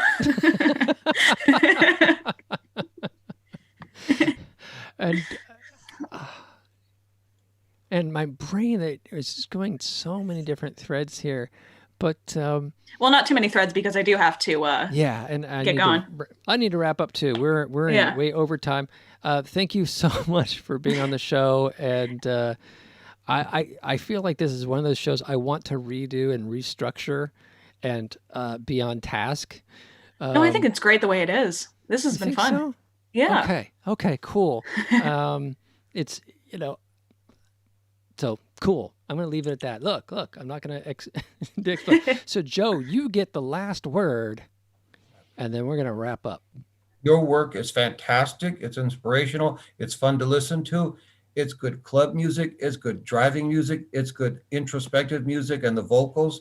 And based on what we're having now, we're like a pot over boiling with information. We'd love to have you back soon because there's just too much here to confine in 2 hours. Thank you so much. And with that, amen. All right. You take care. Have a great one. Stay safe out there. And we'll see you on Balanced Breakfast and on the internet. All right. Thanks, guys. Thank you, everybody, for tuning in to Sunday Live. This week, we had the artist Gray Davies, and her unique synthesis of jazz and pop and hip hop is really cool. I had so many thoughts that it triggered in me. I'm still at a bit of a loss for words, but we'll have her back on the show, and I'd like to play more of her second album. I find it really, really cool and fascinating blend of stuff. You all stay safe out there. Take care. Take a deep breath. Try to chill out if possible, and we'll see you next week. Ciao.